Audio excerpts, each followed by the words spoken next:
bang tumayo ang lahat para sa ating manalangin? Okay, sino ang muna sa ating manalangin? Okay.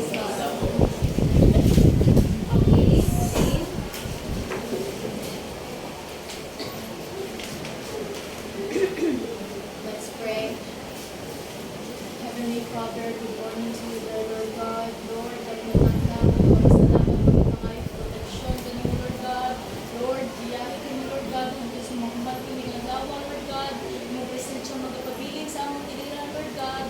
Lord, hindi mo kami isagdan, Lord God, kung maghahanay sa dalag ang pagalitan ng mga agawa, Lord God. Lord, hinuwi ang mga pagmuna, Lord God. Lord, i-bless niyo si Ma'am Isa, Lord God, na siya makatudlo ka na, Lord God, yung adlaw, bunaot ko nila yung salita, Lord God. Lord, hindi mo siya masaktan, Lord God. Bless, lahat ka ng protection, Lord God. Lord, especially sa pamilya, Lord. Lord, hindi mo kami masaktan, Lord God. Hindi ka na nang minaangkog at sumatay na ang sa mga anak sa Kristo ang mga manluluwas. Magandang umaga sa lahat. Magandang umaga po, Ma'am Isa. Magandang umaga po, Ma'am Jen. Okay. Maaari na kayo umupo. Salamat po, Ma'am Isa. Meron pang lumiban sa klase. Sino ang lumiban sa klase? Si De Los Santos, Lima ang lumiban sa klase. Apat. Okay. So ngayon, babalik tayo. Balikan natin yung ating kinalakay ng nakaraan. Ano ba yung kinalakay natin ng isang araw? Ito ay tungkol sa Aralin 10 na pinamagatang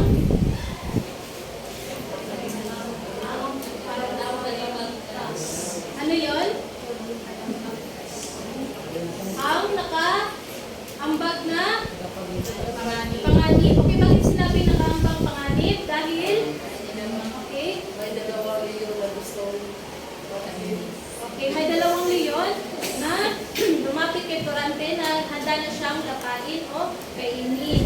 Okay, ngayon, dadamot tayo sa ating panibagong talakayan. Ang Florante at Laura, Aralin 11 o 11 ang tagapagligtas. Okay. Bagong lahat, ito po ang aking Banghay Aralin. Ito po ay Banghay Aralin sa Pilipino. Okay? Ngayon, bago tayo dadako sa ating talakayan, may gagawin muna tayo na pinamagatang iligtas mo ako. Okay. Panuto, ang guro ay gagamit ng wheel of names. Kung sino ang mapipili ay siya ang gagawa ng eksena kung ano ang paraan niya upang mailigtas si Florante sa gubat. Kailangan bigyan ng aksyon o galaw ng katawan. Okay, handa na ba ang lahat? Yes, yes. Narito ang wheel of names. Ngayon, magsimula na tayo.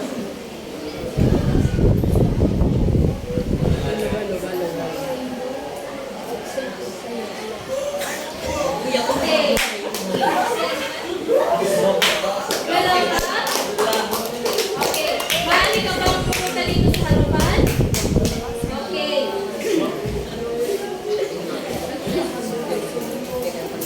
Ulitin ko, ang guro ay gagamit ng wheel of names. Kung sino ang mapipili ay siya ang gagawa ng eksena kung ano ang paraan niya upang mailigtas si Florante sa gubat. Kailangan bigyan ng aksyon o galaw ng katawan. Okay, para sa iyo, Galaura, paano mo iligtas si Florante? Paano mo labanan yung mga nakambang panganib? Okay. Para sa iyo. Oo, kailangan may makikita na aksyon o galaw ng katawan. Okay, paano mo mailigtas si Florante?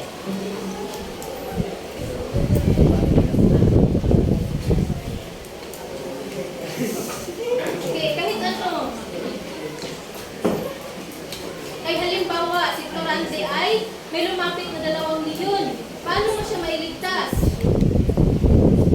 Ano ang gagamitin mo? Okay.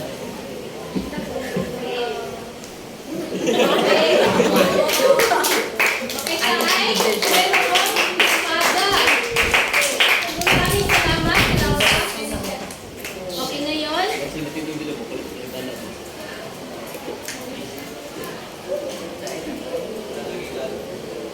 Topic sila.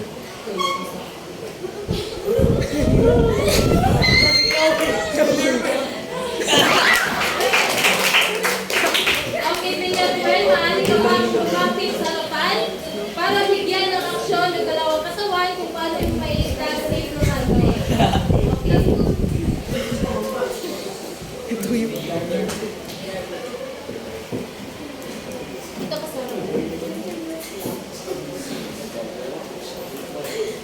lumapit ka.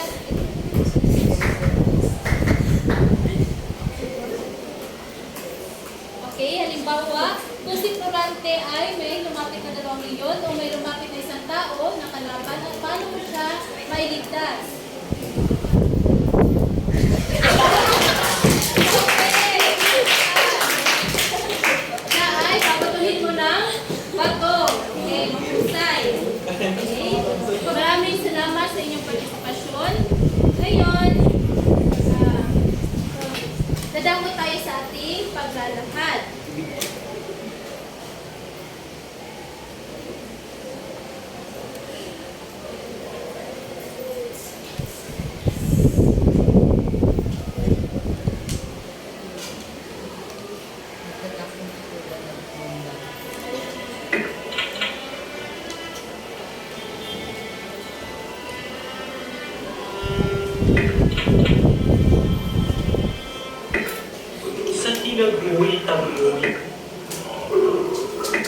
Sa tinaguhi-taguhi, nakasindak-sindak, Hero'y hindi na napigil. Sinabi ni Florante dito, sa tinagboy-tagboy, nakasindak-sindak, Guerrero'y hindi na napigil ang habag. Okay. Nang nasa gubat si Aladin, siya ay nakarinig ng pagdaing ni Florante. Nakasindak-sindak ang kanyang boses na para bang nagpapahiwatig ng matinding kahirapan at pagdurusa. Okay, sinabi dito, Guerrero'y hindi na napigil ang habag.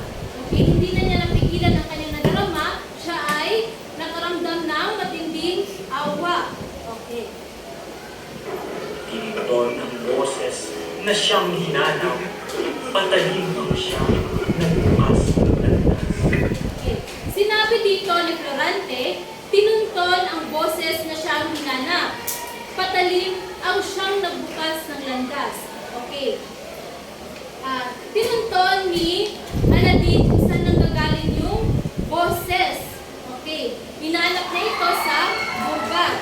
At gamit ang kanyang tabak. Okay, ano ba yung tabak? Espada. Okay, ginamit niya yung kanyang espada upang maalis yung mga sagabal sa kanyang daan. Pero ba yung mga halimbawa ng sagabal sa daan? Okay? Matataas na damo. Okay, matataas na damo, mahusay.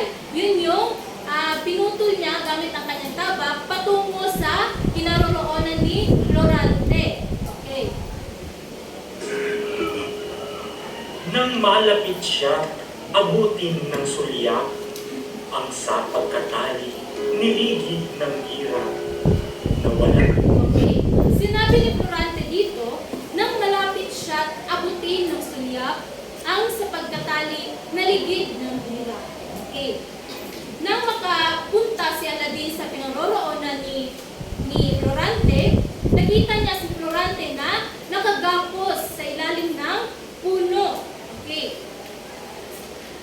Nang diwan, luhay lumagaslas, katawan at puso'y nagapos ng kabag. Okay. Sinabi niya dito, nawalan ng diwat, luhay lumalagaslas, katawan at puso'y nagapos ng habag. Okay, ibig sabihin ay, nawalan daw ng malay si Aladin. Okay, dahil sa awa, nawalan siya ng buhay.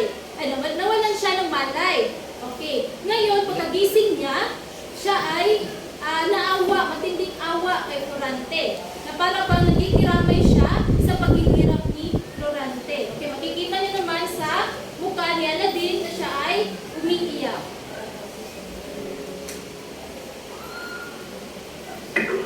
Malaong napili na di nakapigo. Iningay hinamon na ibig tumayo. Okay, makikita nyo si Aladin ay lumapit na kay Florante at nakita niya yung mga leon. Okay, sinabi dito ni Florante, malakong natigil na di nakatibo. Sinabi niya ibig sabihin ay napako si Aladdin sa kanyang kinatatayuan. Hindi na siya nakagalaw. Okay, sinabi dito, hindi nga hinabol na ibig na lumayo. Okay, dahil sa kanyang mga ngamba ay iiwas na sana siya. Kaya hindi na sana siya pupunta kay Florante dahil sa kanyang takot at pangangamba. Okay. Matutulog gising sa habag ng mundo. Undangan ng bangis, leon na nagtayo. Okay, sinabi dito, matutulog gising sa habag ang buto. Ibig sabihin ay nawalan siya ng kakayahang lumaban. Okay, sinabi dito, undangan ng bangis, leon na nagtayo. Okay, bigla siyang natauhan. Agad siyang umaksyon at nilabanan na yung mga leon. Okay. Na nagtayo. Inusig ng taga ang dalawang leon. Si Apollo Mandi sa serpienteng piton. Okay. Agad na kumilos si Aladdin na labanan ang dalawang leon. Okay, makikita niyo naman na yung dalawang leon ay maraming sugat. Ibig sabihin, sila ay nataplan ng tabak ni Aladdin. Okay. Si Apollo man din sa serpienteng piton. Okay, si Aladdin ay inihahalin tulad kay Apollo o yung Diyos ng propesiya. At inihahalin tulad din siya sa serpienteng piton. Ano ba yung serpienteng piton? Ito ay, meron ba kayong ideya kung ano yung piton o python sa English? Isang uri ng ahas. Okay, pag sinabi nating ahas, ito ay matapang, ano pa? Mabangis. Okay. Siya ay inihalin tulad kay Apollo at serpienteng piton. Okay, sinabi dito, walang bigong kilos na di nagbaon, ang lubhang bayaning tabak na pamutol. Okay. Walang sablay si Aladdin. Sa lahat ng kanyang aksyon, siya ay tumpak sa kanyang mga galaw. Okay, wala siyang maling galaw. Okay, sinabi dito ang lubhang bayaning tabak ng pamutol. Okay, yung kanyang tabak o yung kanyang espada ay sumisimbolo ng kanyang katapangan. Ano pa? Ang kanyang espada ay sumisimbolo ng katapangan. Ano pa? Kahusayan. Ano pa? Pagiging kanyang malakas. Okay, mahusay. Maraming salamat. Okay. Serpienteng piton.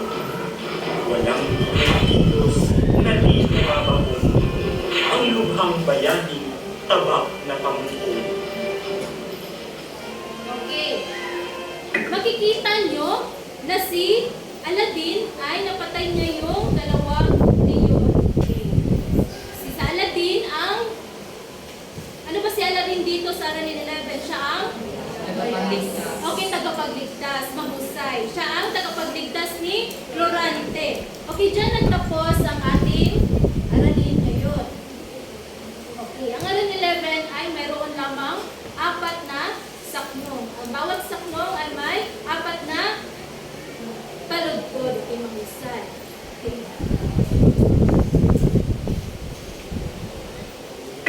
Okay, sino nga ulit ang nagligtas kay Florante? Si Aladdin. Okay. Tinulungan ba ni Aladdin si Florante na may takas siya? Okay, hindi pa nagligtas. Okay, umatake pa ang mga leon kay Aladdin? Okay, umatake ang mga leon kay Aladdin. Okay, napatay ba ni Aladdin ang mga leon? Okay, anong gamit ni Aladdin sa pagpatay ng mga leon? Kanyang tabak o espada. Okay, sa tingin ninyo, may takas ba ni Aladdin sa pagkakagapos ni Florante sa gubat o sa ilalim ng puno? Okay. Yun yung tatalakayin natin sa susunod na aralin. Okay. Ano ba ang mga elemento ng kwento? Okay, baka magtaka kayo, ito ay may kinalaman sa ating aralin. Ang gagawin sa araw na ito, ang elemento ng kwento. Okay. Ano ba yung mga elemento ng kwento? Una, palimula. Pangalawa, suliranin. Pangatlo, saglit na kasiglahan. Pang-apat, tunggalian. Pang-lima, kakalasan. Pang-anim, kasukdulan. Pang-anim kay kakalasan. Pang-pito, ang wakas. Pag sinabi nating panimula, pag sinabi nating panimula, dito natin makikilala yung mga pangunahing tauhan. Dito natin masusukat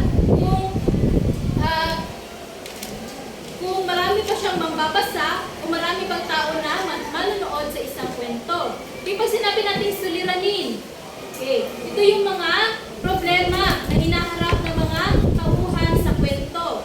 Pag sinabi natin saglit na kasiglahan, ito yung mga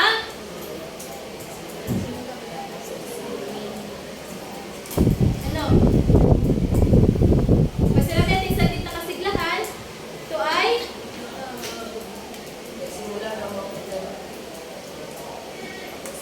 nagsimula ang mga problema. Ano pa? Saglit na kasiglahan, ito yung mga temporaryong solusyon sa mga problema. Pag sinabi natin kasukdulan, ito yung pinakapunto ng kwento. Kung sa English pa, ito ay exciting part. Pag sinabi natin kakalasan, ito yung daan papunta sa wakas. Pag sinabi naman natin wakas, dito na matatapos ang kwento. Dito natin malalaman kung ang kwento pa ay masaya, malungkot, nakakatakot, at iba pa. So, yun yung mga elemento ng kwento. Ngayon, papangkatin ko kayo sa apat. Dito una, pangalawa, pangatlo, at pang-apat na grupo. Panuto, papangkatin ng guro sa apat ang klase. Gumawa ng isang maikling talata tungkol sa naintindihan sa aralin gamit ang elemento ng kwento, ang simula, kasukdulan, kakalasan, at wakas lamang. Pagkatapos ay ibahagi ito sa harap ng klase. Kinaintindihan ba?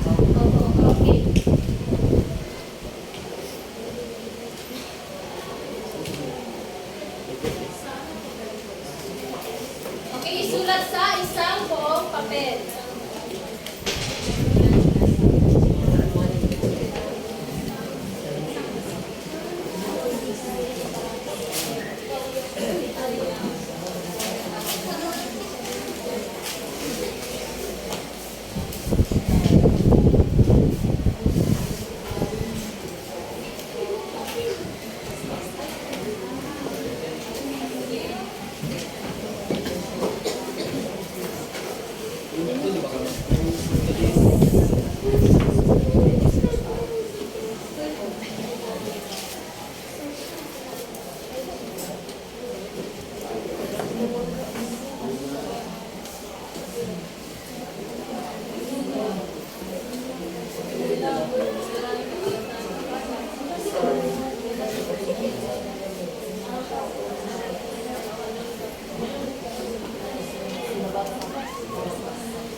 Sabihin niyo lamang kung kayo ay tapos o hindi pa.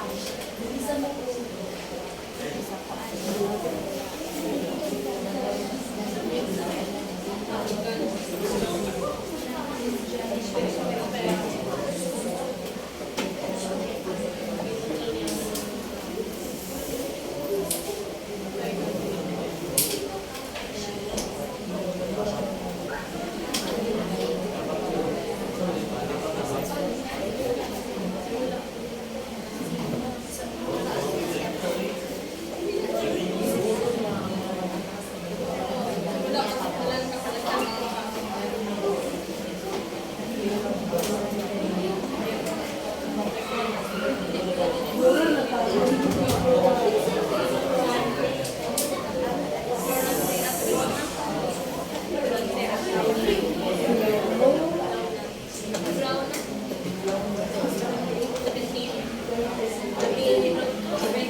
Laping pito.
Okay, tapos na ba ang lahat? Hindi pa po.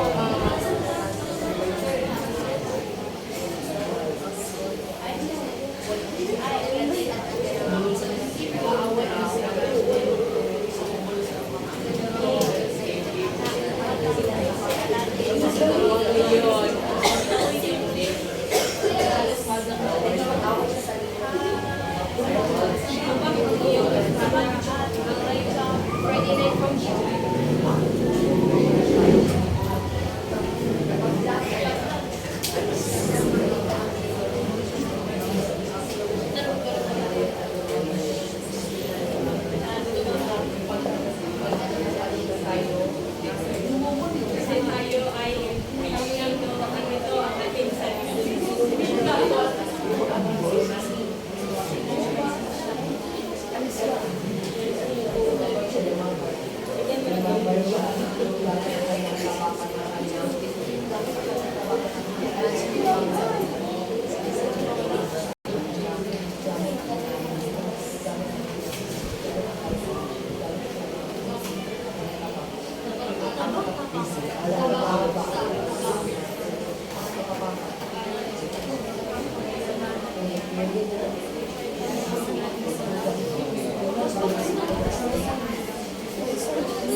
Okay, sa mga tapos na, maaari na bumalik sa upuan. Okay, uulitin ko, sa mga tapos na, maaaring bumalik sa upuan.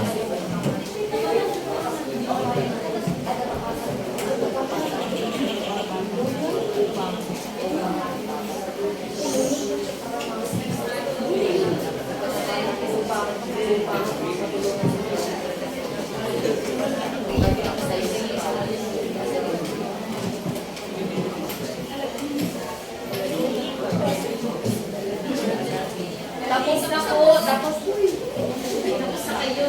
Yes po, ma'am.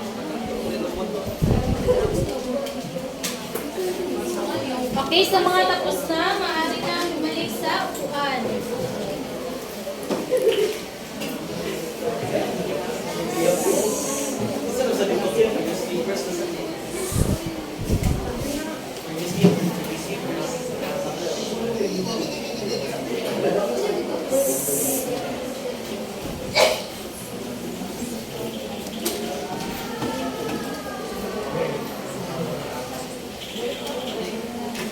Sa unang grupo, tapos na ba kayo?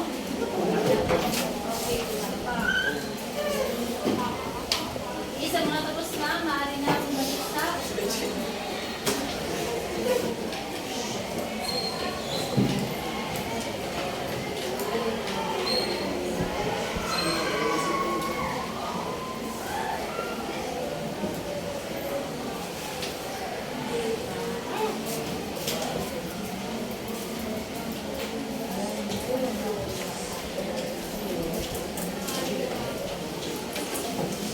Ngayon, natapos na ang lahat ng grupo. Ngayon, ipapahagi nyo ito sa harap ng klase kung ano yung sinulat ninyo sa inyong papel.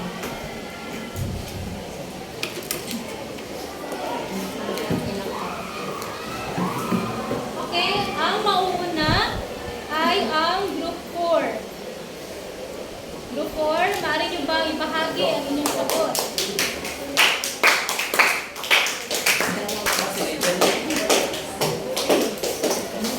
Okay? Maaaring dalawa lamang pumunta dito sa harapan. Okay, dito kayo sa harapan. Nakasan ninyo. magandang umaga sa lahat. Kami ang mga Sa apat na grupo. At ito ang aming sinulat sa simula ng Durante at Laura Aladin Labing. Narinig ni Aladin ang boses ni Durante na puno ng dusa at tinuntun kung nasaan ito. Ginamit niya ang kanyang tabak upang putulin ang matataas na damo.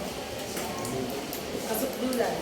Nakita niya si Florante na nakagapos at nawala ng diwa. Pagkagising niya ay nararamdaman niya ang awa at ang kanyang mga luhay tumulong. Ito naman ang sinulatan ni sa kakalasan. Nang makita ni Aladin ang dalawang leon, nilabanan niya ito upang masagip ang kanyang kaibigan. Labis-labis man ang paghihirap na nadarama, ay patuloy niya itong nilalabanan. At ito naman ang aming wakas. Matapos ang labanan ng dalawang leon at ni Aladin, ay namatay ni Aladin ang dalawang leon. Palakpakan ang pangapat.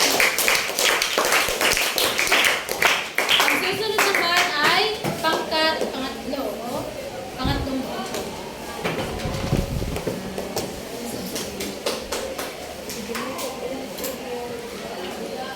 Dito kayo sa harapan at nakasan ang inyong boses. Magandang umaga sa inyo lahat. Kami po ang ikatatlong grupo at babahagi namin sa inyo ang aking sagot. Simula ng aking 11 ng Florida. Nasimula ang kwento nang maginig ni Aladin ang malungkot at nakakasinda po tinig ni Florante sa gitna ng kagubatan. Dahil sa awa, sinundan niya ang tinig at pinuntun ang landas pagdating nito. Kasukdulan. Nang matagpuan niya si Florante, nakita niyang nakagapos ito at labis ang pagkakasya. Pinunta siya at hindi napigilan tulungan ang kawawang pinag. Kakalasan, Bigla namang sumulpot ang dalawang mababangis na leon na handang lumapa kay Florante. Ngunit matapang silang ginara, ni Aladdin gamit ang kanyang taba. Sa husay at tapa ng kanyang baka, napatay niya ang mga leon at nailigtas si Florante mula sa tiyak na kapamahakan. At wakas. Sa wakas naman, niligtas niya si Florante mula sa mga monsters.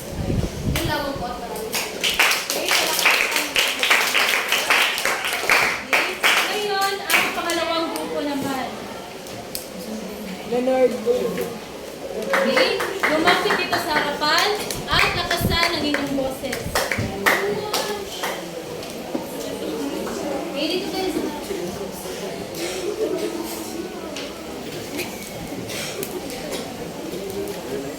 Simula. Mayroon siyang narinig. Makagulgol, ginagamit niya ang kanyang tabak para putulin ang mga magtaas sa damo. Kasukdulan, nakita niya ang dalawang mabangis na leon at nakapaligid kay Florante at napansin niya na Okay, kayo na lang yung boss represent. Okay, okay lang ba sa inyo? Okay, bigay ang okay sa kanila.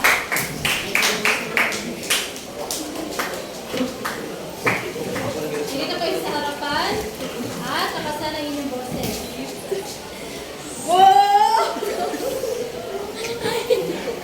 Simula. Ay, kami po ang dalawang grupo at kami ang mag-asa. Simula. Mayroon siyang narinig na humahagulgol. Ginamit niya ang kanyang tabak para putulin ang mga matataas na damo. Kasukdulan. Nakita niya ang mga dalawang mabangis na leon na nakapaligid sa kay Florante at napansin niya na katali at humahagulgol sa malaking puno. Nakalasan. Sinugod siya ng mga leon at lumaban siya gamit ang kanyang taban at katapangan. At sa wakas, napatumba niya ang mga leon dahil sa kanyang katapatan upang matulungan si Florante. At yan lang po at maraming salamat. Okay, palakpakan. Ngayon, ang unang grupo. Sino ang unang grupo, okay? Muna kayo sa harapan at lakasan ang inyong boses.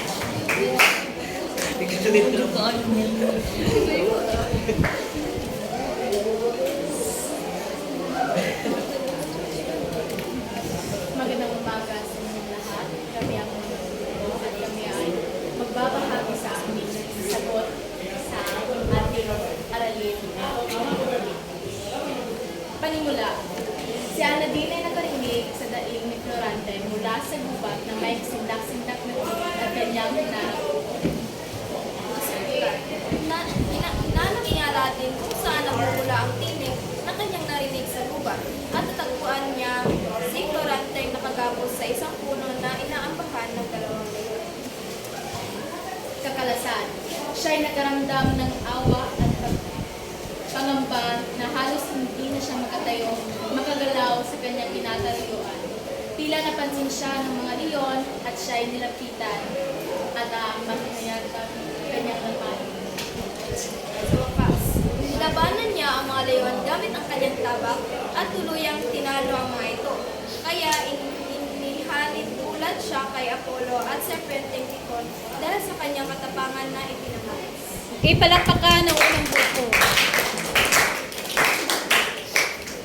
Okay, ngayon natapos na tayo sa ating paglalapat. Nadako tayo sa ating pagtataya. Okay, kumuha ng kalahating papel. Sagutan ang mga sumusunod na katanungan. Okay, hindi na kailangan isulat ang tanong. Sagot lamang ang isulat.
mga tapos na, maaari nyo na ipasa ang papel. Sa mga hindi pa ay pagpatuloy lamang.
Okay, tapos na ba ang lahat? Tapos na ba ang lahat? Hindi pa? Okay, papatuloy lamang. Ngayon, narito ang ating kasunduan. Okay? Pag-aralan ang susunod na aralin, ang aralin 12.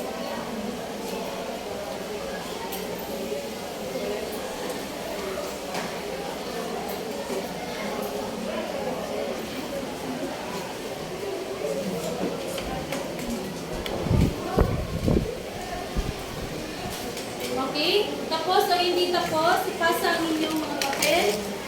Ulitin ko, tapos o hindi tapos, ipasa ang inyong mga papel.